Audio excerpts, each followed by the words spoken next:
Hello everybody, welcome to Be Nirvana. This is Pranav Kumar. So let's get started. तो आज की इस video में हम कवर करने वाले हैं इलेक्ट्रॉनिक्स इंजीनियरिंग, जिसके अंदर हम बेसिकली सेमीकंडक्टर्स के बारे में पढ़ेंगे, उसकी फिजिक्स और डायोड्स. ठीक है, सो लेट्स गेट स्टार्टेड. सबसे पहले तो हमें पता होना चाहिए कि इलेक्ट्रॉनिक्स इंजीनियरिंग के इस वाले पार्ट को समझने के लिए हमें क्या क्या प्री रिक्विजिट्स रिक्वायर्ड होते हैं क्लास 11th और 12th के, जो कि है इलेक्ट्रोस्टैटिक्स, करंट इलेक्ट्रिसिटी. ठीक है, क्लास 12th के चैप्टर्स हैं, और क्लास 11th का एटॉमिक स्ट्रक्चर और बोर की theory of hydrogen atoms. Okay, तो सेमीकंडक्टर फिजिक्स पहला टॉपिक. सो सेमीकंडक्टर्स क्या होते हैं? वेल, सेमीकंडक्टर्स एक ऐसे तरीके के कंडक्टर्स होते हैं जिनकी कंडक्टिविटी जो है वो कंडक्टर्स और इंसुलेटर्स के बीच में लाई करती है. इसका मतलब ये कि जब हम एक स्पेसिफिक कंडीशन उन्हें प्रोवाइड करेंगे वो तभी करंट को कंडक्ट करेंगे, वरना वो कंडक्ट नहीं करेंगे. ठीक है, तो इसके अंदर हमने एक और चीज़ पढ़नी है, that is energy band theory. ठीक है, इसके अंदर क्या है, that the most important concept here is energy band diagram. Instead of a single energy level solid crystals have bands. मतलब अगर आपको याद हो तो एक एटम अगर हम ऐसे बनाते हैं तो उसके अंदर ये क्या होते हैं, ये इसके एनर्जी लेवल्स होते हैं, राइट. तो ये इसके क्या डिफाइन करते हैं, ये इसकी एनर्जी बताते हैं. यहाँ लिखता हूँ फिर से एक बार, ये स्पेसिफिक एनर्जी लेवल्स होते हैं, राइट. ओके, तो ये स्पेसिफिक एनर्जी लेवल्स होते हैं जो एक एटम के होते हैं. लेकिन अगर हम पूरे क्रिस्टल की बात करेंगे तो एक क्रिस्टल के अंदर, क्रिस्टल क्या है, दैट्स बेसिकली बॉन्डेड एटम्स. मतलब एक क्रिस्टल एक तरह से एक ऐसी फॉर्मेशन होती है जिसके अंदर एटम्स, बहुत सारे एटम्स मिलके एक पूरा ग्रुप बना लेते हैं. ठीक है, तो उस ग्रुप को हम कहते हैं crystal in easy simple language.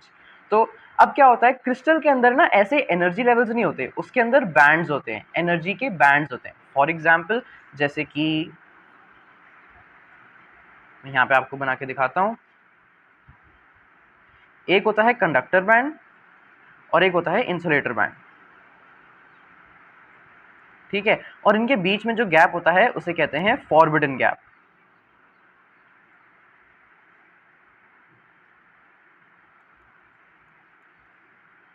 ठीक है ना, तो एक कंडक्टर बैंड होता है, एक इंसुलेटर बैंड होता है, और इनके बीच का गैप होता है फॉरबिडन गैप. तो कंडक्टर्स क्या होते हैं, आपको पता है ना, जो इलेक्ट्रिसिटी को कंडक्ट कराते हैं वो होते हैं कंडक्टर्स. तो उनका जो ये होता है ना बैंड गैप, वो जीरो होता है लगभग, क्योंकि वो ओवरलैप करते हैं. मतलब कंडक्टर्स के लिए अगर मैं यहाँ पे बनाऊं, मैं ग्रीन से बना देता हूँ.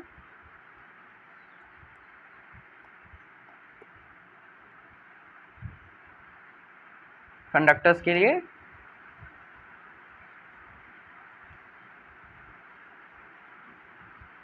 जो कंडक्टर बैंड होगा और जो वैलेंस बैंड होगा ना, मैंने इंसुलेटर बोल दिया था शायद से. ठीक है, तो जो कंडक्टर बैंड और वैलेंस बैंड होता है उसके अंदर हमारे क्या होते हैं, ओवरलैप करते हैं. यहाँ पे क्या हो रही है, ओवरलैपिंग. ठीक है,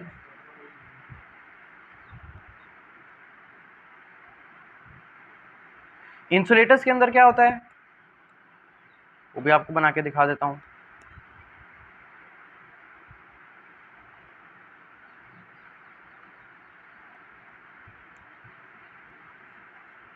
इंसुलेटर्स के अंदर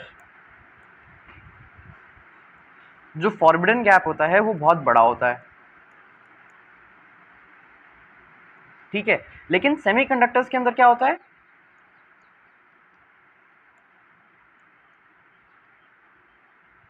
सेमीकंडक्टर्स के अंदर ये वाला जो गैप होता है ये बहुत ही कम होता है, दैट्स अराउंड 1.1 इलेक्ट्रॉन वोल्ट.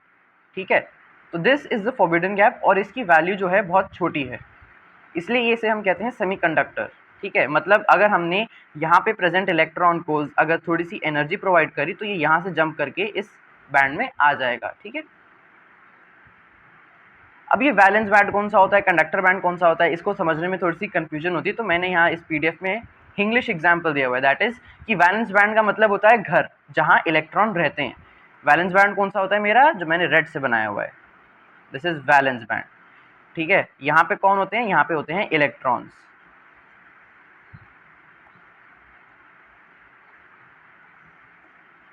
ठीक है, और ग्रीन से बनाया हुआ कौन सा बैंड है मेरा, कंडक्शन. यानी कि जहाँ पे काम होता है, ऑफिस।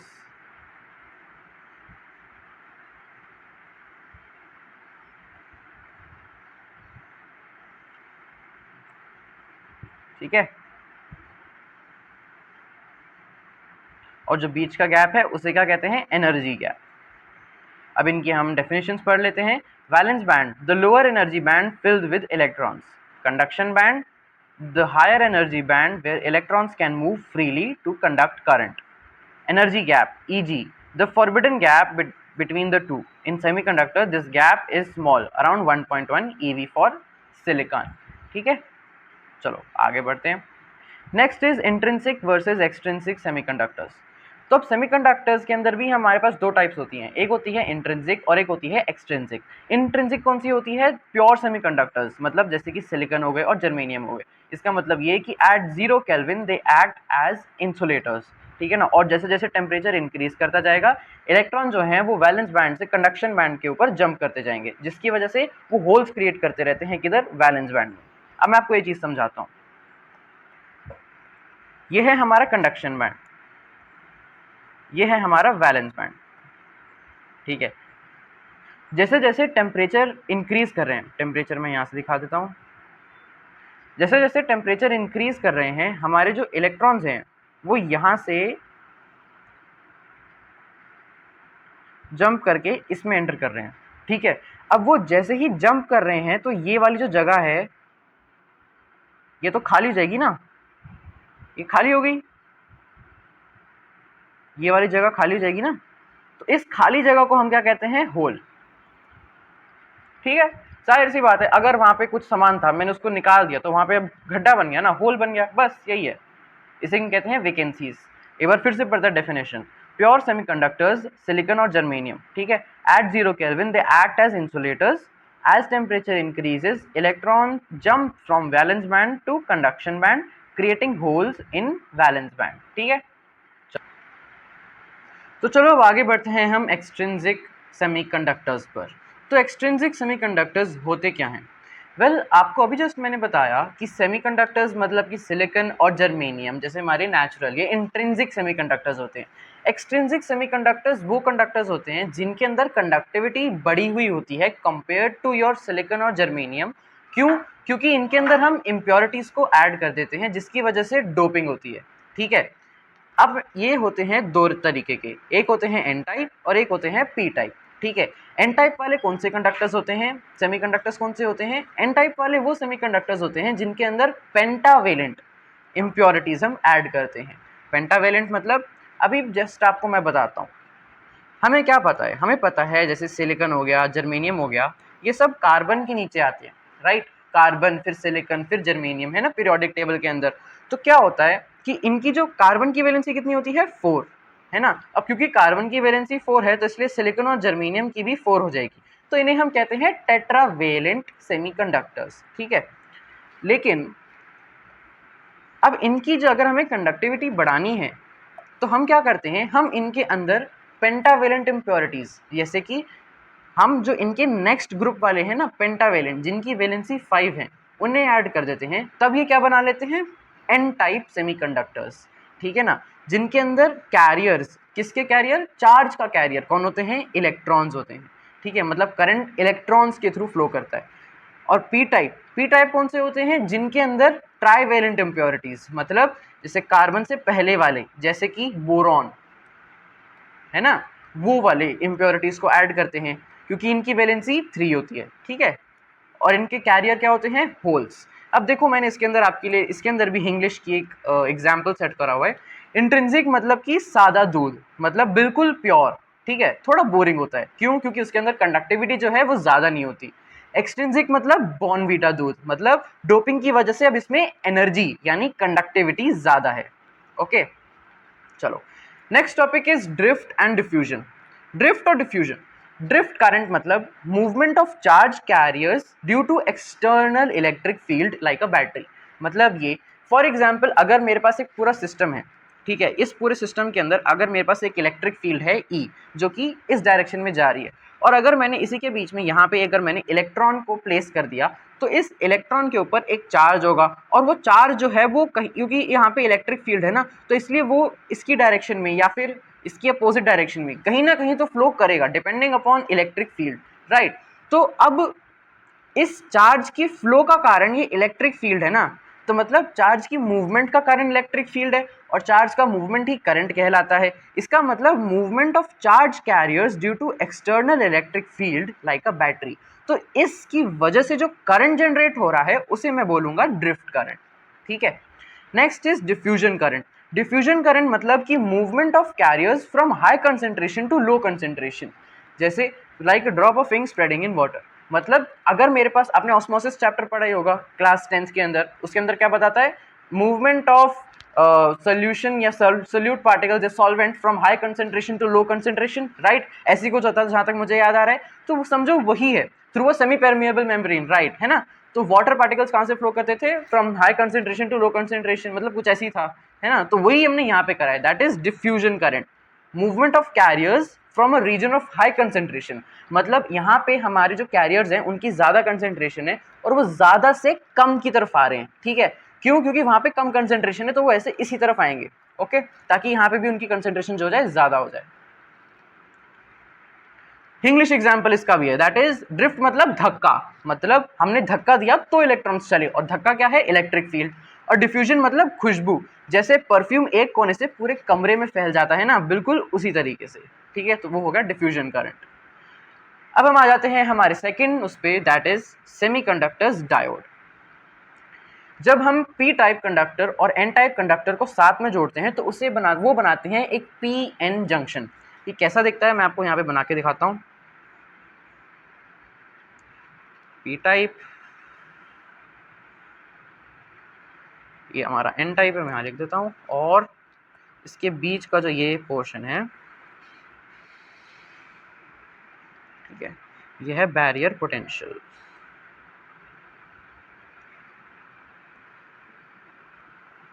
लाइट,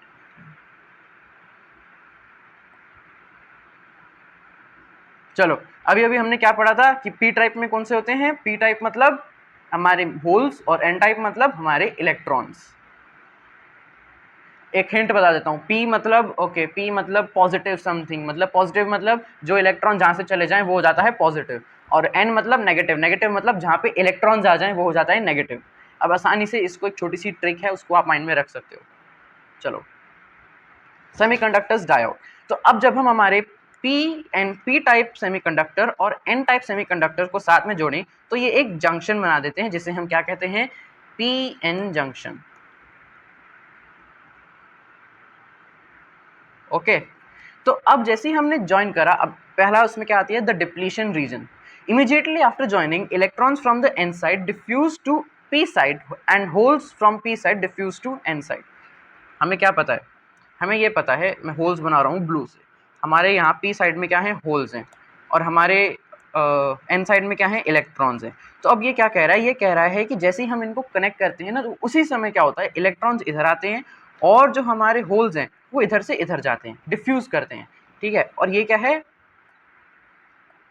ये कौन सा रीजन है, ये हमारा रीजन कौन सा है, बैरियर पोटेंशियल का। क्या होता है अभी बता रहा हूँ, ठीक है। तो after joining electrons from N side diffuse to P side and holes from P side diffuse to N side, ठीक है, they recombine near the junction. अब क्योंकि ये यहाँ पे आ रहे हैं तो जिसकी वजह से क्या हो रहा है, इस जंक्शन के अंदर ना वो आपस में रिकम्बाइन हो रहे हैं, ठीक है। रिकम्बाइन मतलब इलेक्ट्रॉन और होल्स आपस में मिल जाएंगे तो फिर वो एक रिकॉम्बिनेशन बना देता है जिसके अंदर बेसिकली उनकी जो ओरिजिनल उसमें थे वो वापस आ जाएंगे, ठीक है। और इसकी वजह से एक डिप्लीटेड रीजन बनता है जिसे हम कहते हैं बैरियर पोटेंशियल। इंग्लिश एग्जाम्पल समझो, उससे आपको ज़्यादा समझ में आएगा। जैसे कि अगर एक बॉर्डर पर अगर आप हो तो उस बॉर्डर के अंदर दो सिपाही खड़े हैं, मतलब हमारे दो देशों के सोल्जर्स खड़े हैं और बीच में है नो मैंस लैंड। तो ये जो बैरियर पोटेंशियल है ना, ये वो नो मैंस लैंड है, ठीक है।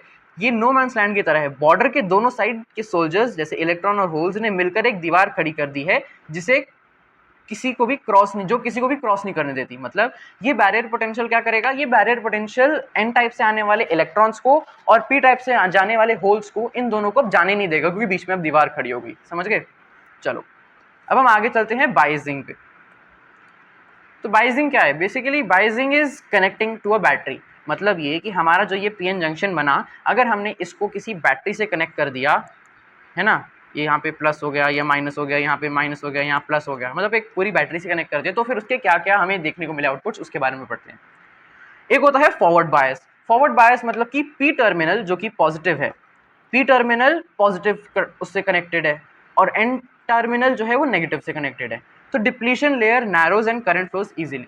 फॉरवर्ड बायस मतलब ये कि अगर मेरा जो पी जंक्शन है, मतलब पी पार्ट जो है जंक्शन का, उसको मैंने पॉजिटिव से कनेक्ट करा और एन वाले को नेगेटिव से कनेक्ट करा, तो दोनों के बीच में करंट फ्लो होने लगेगा। लेकिन वहीं रिवर्स बायस क्या कहता है, अगर मैंने पी वाले को नेगेटिव वाले से कनेक्ट कर दिया और एन वाले को पॉजिटिव वाले से कनेक्ट कर दिया, तो करंट बिल्कुल भी फ्लो नहीं करेगा और जो गैप है वो बेसिकली इसमें बढ़ जाता है, और जो फॉरवर्ड बायस होता है उसमें गैप जो है वो कम हो जाता है। क्यों? क्योंकि हम इसमें एक्सटर्नल फोर्स लगा रहे हैं, है ना, जो हमारी वोल्टेज है वो भी तो अपना कुछ फोर्स लगा रही होगी, जिसकी वजह से करंट जो है वो फ्लो कर पा रहा है। ओके, इंग्लिश एग्जाम्पल समझो। फॉरवर्ड बायस मतलब कि गेट ओपन, और रिवर्स बायस मतलब कि गेट लॉक्ड।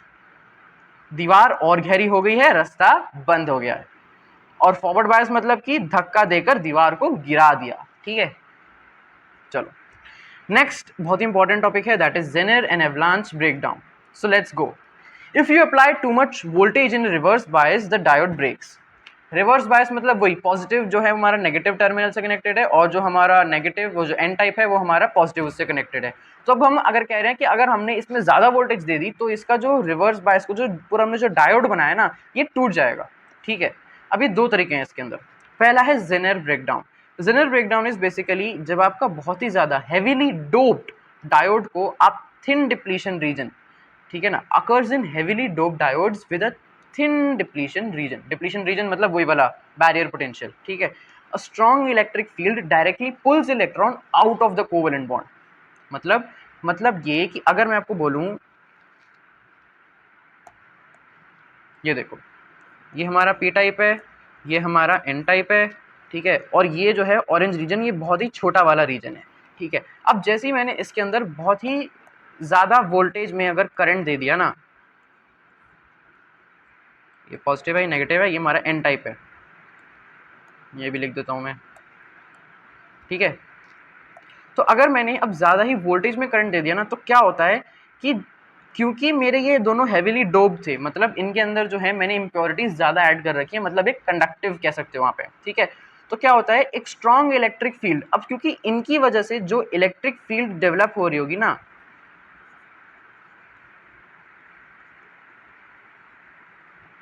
जो इलेक्ट्रिक फील्ड डेवलप हो रही होगी ना, वो क्या करेगी, वो इसके अंदर से इलेक्ट्रॉन को खींच के बाहर निकालेगी। ठीक है, इन सब के अंदर से इलेक्ट्रॉन को खींच के बाहर निकालेगी, जिससे कि कोवेलेंट बॉन्ड्स जो है वो टूट जाते हैं। ठीक है, इंग्लिश एग्जांपल समझो। दीवार इतनी पतली थी कि इलेक्ट्रिक फील्ड ने उसे फाड़ ही दिया। It's like pulling a thread out of a cloth directly. Okay, अब समझ आ गया होगा आपको। ठीक है, बाकी एवलांच ब्रेकडाउन। एवलांच ब्रेकडाउन क्या होता है, basically occurs in lightly doped diodes. High velocity carriers collide with atoms, knocking valence electrons free in a snowball effect. मतलब ये, क्योंकि अब क्या हो रहा है कि मेरे जो बाकी के जो इलेक्ट्रॉन्स थे वो बहुत ही ज़्यादा हाई स्पीड से चल रहे थे। ये मेरा एटम था एक पार्ट का, ठीक है, पीएन जंक्शन में समझ सकते हो एक एटम था। तो क्योंकि इतनी स्पीड से चला कि जैसे ही इसने इस एटम को हिट करा मेरे इलेक्ट्रॉन ने, मेरा जो ये एटम के इलेक्ट्रॉन्स थे वो आपस में पूरे खुल गए और वो अपने आप में छोटे छोटे इलेक्ट्रॉन्स बन के आगे फ्रीली घूमने लगे। ठीक है, मतलब एक एग्जाम्पल है आपको समझाने का, इंग्लिश एग्जाम्पल से समझते हैं। एक फास्ट मूविंग इलेक्ट्रॉन ने दूसरे को मारा, उसने तीसरे को मारा, और बिल्कुल कैरम की तरह ये पहाड़ से गिरती हुई बर्फ, जैसे एवलांच होता है ना, उसकी तरह बन गए। ठीक है, तो ये दो तरीके के ब्रेकडाउन होते हैं, एक होता है जेनर और एक होता है एवलांच। ठीक है, ये इनकी डेफिनेशंस हैं, ये आपको लर्न करनी होंगी। Third, application and types. Rectification. Rectification क्या होता है, the process of converting alternating current to direct current. Alternating current क्या होता है, ये फ्रीक्वेंसी इसकी वो बता रहा हूँ आपको। डायरेक्ट करंट ये, ठीक है, ये मैं बता चुका हूँ आपको अपनी पिछली वीडियो में, आप जाके उसमें देख सकते हो। दो तरीके के रेक्टिफायर्स होते हैं, एक होता है half wave rectifier. Half wave rectifier क्या करता है, बेसिकली जो सिर्फ और सिर्फ अपर पार्ट होता है ना, अपर पार्ट, वो सिर्फ उसको जो है कन्वर्ट करेगा हमारे डायरेक्ट करंट में। मतलब हमारा जो डायरेक्ट करंट है रेक्टिफायर के अंदर जाएगा तो वो सिर्फ अपर पार्ट को कन्वर्ट करेगा, जिससे कि एक ऐसा सा डायरेक्ट करंट पूरा बन जाएगा हमारा। Okay, uses one diode, only positive half of the AC cycle passes through. Okay, अब हम बात करते हैं full wave rectifier. Full wave मतलब अगर हमारी ये पूरी वेव है तो इस पूरी की पूरी वेव को रेक्टिफाई करेगा, ना कि इसको बीच में से नहीं काटेगा। अब इसे पूरे के पूरे को रेक्टिफाई करेगा। अब समझो ये हमारी उसमें जा रहे थे, ये हमारा रेक्टिफायर मैंने लगाया हुआ है और यहाँ से हमें एक डायरेक्ट करंट सीधा मिल गया। ओके, यूजेस 4 डायोड्स, मतलब इसके अंदर टोटल 4 डायोड्स होंगे, ठीक है। और both halves of the AC cycle are converted to DC, मतलब एक ये वाला हाफ और एक ये वाला हाफ, दोनों को कन्वर्ट करा जा रहा है किसमें, डायरेक्ट करंट में। इंग्लिश एग्जाम्पल समझते हैं इसका, इसे मैं थोड़ा छोटा कर देता हूँ। एसी डबल स्टैंडर्ड है, अप डाउन होता रहता है, ठीक है। डायोड एक छन्नी फिल्टर है जो सिर्फ एक साइड की स्ट्रीम को अलाउ करता है ताकि हम सीधा डीसी से मिले। ओके, मतलब ये इंग्लिश एग्जाम्पल मैंने सेट करे ताकि आप सभी को बहुत ही अच्छे से क्लैरिटी आ जाए एक कंपैरिजन करके। फिर हम बात करते हैं स्पेशलाइज्ड डायोड्स के अंदर। स्पेशलाइज्ड डायोड्स मतलब जेनर डायोड, ठीक है, design for the breakdown region, used as voltage regulator. मतलब ये एक ऐसे तरीके का डायोड है जिसे हम वोल्टेज की रेगुलेट कर सकते हैं, वोल्टेज को हम रेगुलेट कर सकते हैं, ठीक है। फिर एक आता है वैरेक्टर डायोड। वैरेक्टर डायोड मतलब एक वेरिएबल कैपेसिटर की तरह जो एक्ट करे वो होता है वैरेक्टर डायोड। एक होता है लाइट एमिटिंग डायोड, जैसे कि एलईडी, ये एमिट करता है लाइट जब भी इसको फॉरवर्ड बायस करा जाए। फॉरवर्ड बायस मतलब जब इसके अंदर से करंट पास करता है, पीएन जंक्शन में आपको बताया था ना कौन सा बायस होता है, वो वाला। तो एलईडी बता दिया, वैरेक्टर डायोड और जेनर डायोड, ठीक है। इसी के साथ एक बहुत ही इंपॉर्टेंट चीज, that is thank you everybody, ठीक है। वैसे